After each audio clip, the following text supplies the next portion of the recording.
Hello student, welcome back to DP sir classes. आज की class में मैं जनरल एंट्री के कुछ ऐसे क्वेश्चंस लेके आया हूं जो कि लिस्ट प्राइस और ट्रेड डिस्काउंट से रिलेटेड हैं और परसेंटेज वाले हैं। ठीक है, तो ऐसे जो क्वेश्चंस होते हैं बच्चों को डाउट में रहते हैं। ठीक है, आज की क्लास में हम ऐसे क्वेश्चंस को करेंगे और सारे डाउट क्लियर करेंगे। ठीक है, तो चलिए स्टार्ट करते हैं आज की क्लास को क्वेश्चन नंबर 1 के साथ।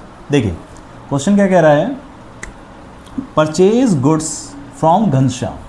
घनश्याम से आपने सामान खरीदा है of the list price 80,000 and trade discount at 20% trade discount. सबसे पहले हमें ये सीखना होगा कि लिस्ट प्राइस होता क्या है। ठीक है, और फिर ट्रेड डिस्काउंट क्या होता है। देखिए लिस्ट प्राइस क्या होता है, जब भी हम किसी शॉप पे जाते हैं वहाँ पर जो भी चीज़ होती है हमारे पास, मान के चलो कोई पैंट है, ठीक है, कोई पैंट है हमारे पास, ठीक है, इसका जो लिस्ट प्राइस है यानी कि इस पर जो टैग लगा होगा, जैसे कि 1000 रुपये का टैग लगा हुआ है, तो ये जो 1000 रुपये का टैग है इसी को हम कहते हैं लिस्ट प्राइस। ठीक है, ये पहले से ही लिस्टेड है कि लिस्ट प्राइस इतने रुपए का दे रखा है।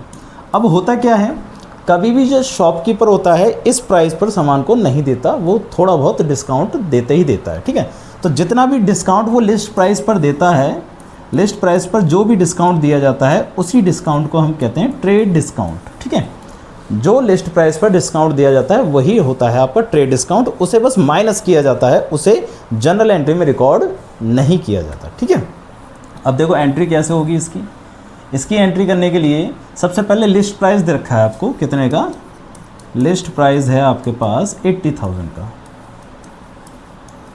और ट्रेड डिस्काउंट क्या हो जाएगा, इसमें से माइनस हो जाएगा जो कि है 20% का, यानी कि 16,000 का, यानी कि 64,000। तो 64,000 आपके लिए क्या हो जाएगी, ये परचेज़ हो जाएगी। ठीक है, परचेज़ कितने का हो जाएगा आपके पास 64,000 का। बात समझ आ रही। अब होगा क्या, जब आप परचेज़ करते हो ना, तो परचेज़ करते समय देखो, अगर सब किसी को पता ना हो तो परचेज़ करते समय जो गुड्स होते हैं वो आपके पास इंक्रीज़ होते हैं, और यहाँ पर क्या है, घनश्याम एक व्यक्ति है जिससे आप परचेज़ कर रहे हो, और वो घनश्याम आपके लिए क्या बन जाएगी, लाइबिलिटीज़ बन जाएगी, क्योंकि आप उससे परचेज़ तो कर रहे हो बट उसको पैसे अभी तक नहीं दिए, क्योंकि यहाँ पर कहीं पर भी कैश नहीं लिखा हुआ, तो हम मानते हैं कि क्रेडिट ट्रांजैक्शन है, यानी कि उधार की ट्रांजैक्शन है। ठीक है, तो यहाँ पर घनश्याम आपकी लाइबिलिटीज़ बन रही है, और लाइबिलिटीज़ भी आपकी क्या हो रही है, बढ़ रही है। जब लाइबिलिटीज़ बढ़ती है तो क्रेडिट होती है, और जब एसेट्स जैसे गुड्स हैं, गुड्स हमारी एसेट्स हैं, हमारे पास बढ़ रही है, तो हमारे लिए ये एसेट्स जो होती है वो क्या हो जाएगी, डेबिट हो जाएगी। बात समझ आ रही है। तो एक चीज़ डेबिट होगी और एक चीज़ क्रेडिट होगी। तो डेबिट क्या हो रहा है आपके पास, परचेज, और घनश्याम आपके पास क्या हो रहा है, क्रेडिट हो रहा है, क्योंकि वो लाइबिलिटीज़ बढ़ रही है। तो एंट्री बन जाएगी यहाँ पर purchase account debit to Ghanshyam. ध्यान रखना, नाम के आगे अकाउंट वर्ड यूज़ नहीं करते। ठीक है, कितने का हो गया ये, 64,000 का। ठीक है, इस तरीके से एंट्री होगी। अब अगली एंट्री देखते हैं। जब भी ट्रेड डिस्काउंट की एंट्री आती है तो 2-3 एंट्री एक जैसी होती हैं। ठीक है, अब देखो जैसे कि यहाँ पर आगे रिटर्न की एंट्री, रिटर्न में होगा क्या, देखो पहले जब हमने परचेज़ किया था तो परचेज़ करते समय हमने घनश्याम को क्रेडिटर बना लिया था, क्योंकि हमें उसे पैसे देने थे। जैसे कि यहाँ पर मैंने दिखाया आपको, घनश्याम को आपने क्रेडिटर बना लिया 64,000 से, कि 64,000 रुपये आपको देने। अब होगा क्या कि आप जब उसको रिटर्न कर रहे हो ना, goods, return goods to Ghanshyam, list price 5,000, आप सामान उसको वापस कर रहे हो, तो घनश्याम आपकी जो लाइबिलिटीज़ थी वो क्या हो जाएगी, कम हो जाएगी। तो घनश्याम उधर क्रेडिट हो रखा था, अब क्या हो जाएगा, अब हो जाएगा डेबिट हो जाएगा। बात समझ आ रही है। तो घनश्याम को आप यहाँ पर क्या कर दोगे, डेबिट कर दोगे। बस इतना ध्यान रखना है कि जो भी रिटर्न वाली एंट्री होती है तो रिवर्स हो जाती है पिछली एंट्री के। पिछली एंट्री में घनश्याम क्रेडिट हुआ था, इसमें डेबिट हो जाएगा। ठीक है, घनश्याम को डेबिट कर देंगे, और टू लिखेंगे परचेज रिटर्न। वहाँ पर परचेज को हमने क्या करा था, डेबिट करा था। वहाँ पर डेबिट क्यों करा था, क्योंकि सामान आप हमारे पास आ रहा था, अब यहाँ सामान जा रहा है, तो एसेट्स कम हो रही है हमारी। ठीक है, अब बच्चा गलती क्या करता है, बच्चा ये गलती करेगा कि यहाँ पर 5,000 लिखें तो 5,000 ही लिख देगा। पर ध्यान ये रखना है, जितने में सामान लिया था हमने उतने में ही तो वापस करेंगे। यहाँ पर वर्ड लिखा हुआ है लिस्ट प्राइस है 5,000 का, 5,000 का लिस्ट प्राइस था, बट लिस्ट प्राइस में से हमने क्या करा था, डिस्काउंट भी दिया था। लिस्ट प्राइस अगर 5,000 का है तो हमें डिस्काउंट देना पड़ेगा, कितने का, 20% का, जैसे कि पहले दे रखा था। तो 1,000 का डिस्काउंट हो गया, तो यानी कि 4,000 का सामान उसने क्या करा है, वापस करा है। तो यहाँ पर 4,000 रुपये लिखे जाएंगे, ठीक है। अब एक लास्ट एंट्री आएगी पेमेंट की, बट पेमेंट से पहले मैं आपको बताऊं, घनश्याम यहाँ लाइबिलिटीज था 64,000 से, मतलब 64,000 रुपये हम उसको देते, बट हमने उसे 4,000 का सामान क्या कर दिया, वापस कर दिया। तो अब वो लाइबिलिटीज कितने की रहा, सिंपल सी बात है, पहले 64 का था और 4,000 हमने उसको क्या कर दिए, वापस कर दिए, तो ये सिर्फ 60,000 की लाइबिलिटीज हमारे लिए बना रहा। तो 60,000 का ये हमारे लिए क्या है, क्रेडिटर है, ठीक है। अब तीसरी एंट्री क्या कह रहा है कि पेड कैश टू घनश्याम। अब घनश्याम को हमने पेमेंट कर दी, तो जब घनश्याम को पेमेंट कर दोगे तो घनश्याम तो क्रेडिटर था हमारा, तो क्रेडिटर क्या हो जाएगा, डेबिट हो जाएगा, ठीक है। और कैश आपका क्या हो रहा है, कम हो रहा है, तो कैश क्या हो जाएगा, क्रेडिट हो जाएगा, ठीक है।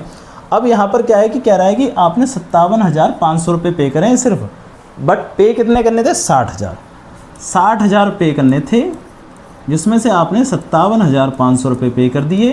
तो भाई 2,500 रुपये कहाँ गए, तो 2,500 रुपये या तो आपको फ़ायदा हुआ है या तो सामने वाले को फ़ायदा हुआ है। अब सिंपल सी बात है, आपने पेमेंट कितने की करी है, 57,500 की, जबकि देने कितने थे, 60,000। तो आपको फ़ायदा हुआ है, आपको डिस्काउंट रिसीव्ड हुआ है ये, ठीक है। ये क्या है, डिस्काउंट रिसीव्ड, बात समझ आ रही है। आपको कितने का डिस्काउंट रिसीव्ड हो गया, 2,500 रुपये का डिस्काउंट रिसीव्ड हो गया। अब डिस्काउंट रिसीव्ड आपके लिए एक तरह से गेन है, फ़ायदा है। तो गेन जब भी होता है तो आप क्या करोगे, उसको क्रेडिट करोगे, ध्यान रखना, गेन को क्या करते हैं हम, क्रेडिट करते हैं। एंट्री क्या बनेगी, घनश्याम जो क्रेडिटर था उसको पेमेंट करने के बाद वो घनश्याम डेबिट हो जाएगा, घनश्याम डेबिट, ठीक है। और टू कैश, कैश या बैंक कुछ भी लिख सकते हो, उससे कोई फ़र्क नहीं पड़ेगा। तो कैश या बैंक जो भी है, आपने 57,500 रुपये दिए हैं, और टू डिस्काउंट, आपने डिस्काउंट रिसीव्ड किया है, ठीक है। अब देखो घनश्याम के अकाउंट में कितने लिखेंगे, 60,000, क्योंकि वो 60,000 से ही क्रेडिटर था। आपने कितने दिए हैं, कैश 57,500, और डिस्काउंट कितने का रिसीव्ड हुआ है, 2,500 का। इस तरीके से ये एंट्री आपकी पास हो जाएगी, बस समझ रही है, सिंपल सा है। एक और एंट्री करते हैं इसी के जैसी, जिसमें तीनों एंट्री आएंगी, ठीक है। अब आप इसे डायरेक्टली जल्दी जल्दी कर दोगे। क्या कह रहा है कि purchase goods from Raghu, Raghu से परचेज़ किया है, यानी कि उधार में है। लिस्ट प्राइस आपके पास कितना है, 40,000, ट्रेड डिस्काउंट है आपके पास 15,000।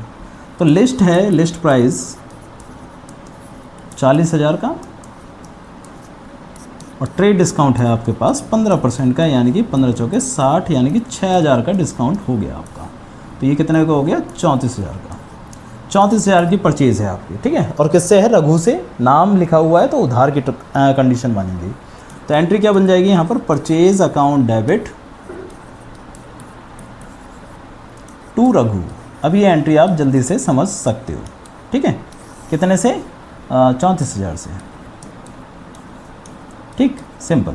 नेक्स्ट इसी की एंट्री है रिटर्न की, return goods to Raghu, Raghu को वापस कर दिया सामान, कितने का, 6,000 का। लिस्ट प्राइस है 6,000, लिस्ट प्राइस है 6,000, जबकि हमने वापस करा था ट्रेड डिस्काउंट के साथ, यानी कि 15% का, 15 छः 90, यानी कि 900 रुपये का डिस्काउंट हमने दिया है। तो 5100 रुपये का सामान हम क्या कर रहे हैं, वापस कर रहे हैं, 5100 का सामान वापस कर रहे हैं, ठीक है। वापस करने की एंट्री क्या होगी, जो मैंने बताया था रिवर्स एंट्री हो जाएगी, रघु को यहाँ क्रेडिट कर रखा था वहाँ पर डेबिट कर देंगे, ठीक है ना। तो एंट्री हो जाएगी Raghu debit to purchase return, ठीक है। कितने से, 5100 से। अब आप समझना कि पहले रघु जो क्रेडिटर था वो कितने से था, 3400 से, मतलब 34,000 से, सॉरी 34,000 रुपये देने थे। तो 34,000 में से हमने 5100 का सामान वापस कर दिया। 34,000 में से 5100 का सामान अगर वापस कर दिया तो ये बचा 29,900। अब हम उसको कितने रुपए देते, 29,900 रुपये देते, ठीक है, 29,900 रुपये देते। बट क्वेश्चन ये कह रहा है कि paid cash to Raghu, paid cash to Raghu 27,000 in full settlement, settlement कितने की हो गई है, 27,000 से। तो यानी कि देने थे 29,900, 27,000 रुपये हमने पे कर दिए, तो बचे कितने, डिफरेंस कितना आ गया, 2900 रुपये का, ठीक है। ये जो 2900 रुपये का डिस्काउंट हो रहा है, ये डिस्काउंट हमें रिसीव्ड हो रहा है, ठीक है। कि डिस्काउंट रिसीव्ड हो रहा है क्योंकि हमें देने कितने थे, 29,900 हमने दे कितने दिए 27,000, तो हमें तो फ़ायदा हो गया। तो फ़ायदे की एंट्री क्या होगी, पहले तो रघु हमारा जो क्रेडिटर था उसको डेबिट कर देंगे, तो Raghu debit to cash account और टू डिस्काउंट रिसीव्ड, ठीक है। डिस्काउंट भी लिख सकते हो, डिस्काउंट रिसीव्ड भी लिख सकते हो, कुछ भी लिख सकते हो, ठीक है।